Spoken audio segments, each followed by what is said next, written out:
ভাগ্নি মোবাইলে কথা বলায় গাছের ডাল দিয়ে মেরে ভাগ্নিকে চিরঘুমে পাঠালো মামা। এই ঘটনার জেরে চাঞ্চল্য ছড়ায় কালিয়াগঞ্জ ব্লকের ধনকৈল অঞ্চলের বেলতলি এলাকায়। নাবালিকা মৃত ভাগ্নি বীণা চৌধুরী, বয়স 15, কালিয়াগঞ্জের লক্ষ্মীপুর মহিমচন্দ্র উচ্চ বিদ্যালয়ের 10ম শ্রেণীর ছাত্রী। পরিবার সূত্রে জানা যায়, নাবালিকা ভাগ্নির বাড়ি কালিয়াগঞ্জের রশিদপুর এলাকায়।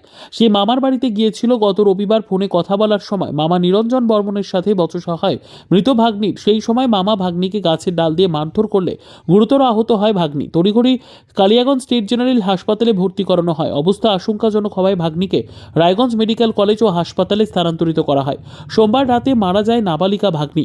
হাসপাতাল চত্বরেই পুলিশের হাতে আটক অভিযুক্ত মামা নিরঞ্জন বর্মন। পুলিশের তরফে এখনো এই বিষয়ে কিছু জানা যায়নি।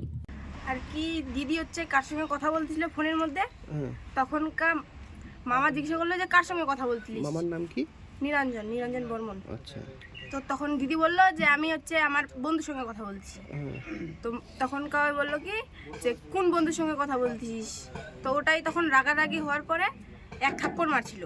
থাপ্পড় মারার পরে তো দিদিকে বললো কি তোর মোবাইল আমি ভাঙে ফেলে দেবো। তখনকার দিদি রাগ করে মোবাইলটা আছাড় মারছিল।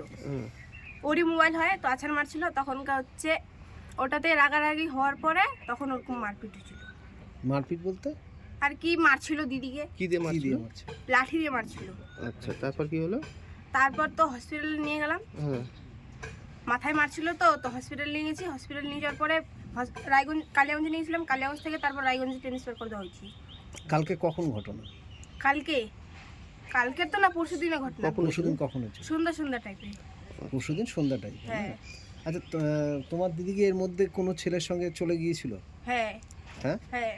ভালোবাসতো? হ্যাঁ ভালোবাসতো, আবার নিয়ে আসছি। তো বলছি কি এর যখন বয়স হবে তখন আবার দিয়ে দিব। পরিবার সবাই জানতো, বলছে যখন বয়স হবে তখন দুই পরিবার মিলে অনুষ্ঠান করে বিয়ে দিয়ে দিব। তোমার দিদির নাম কি যেন? বাণী চৌধুরী। বাণীর বাবা কোথায় কাজ করে? গুজরাটে। ব্যুরো রিপোর্ট, উত্তর বাংলা সংবাদ।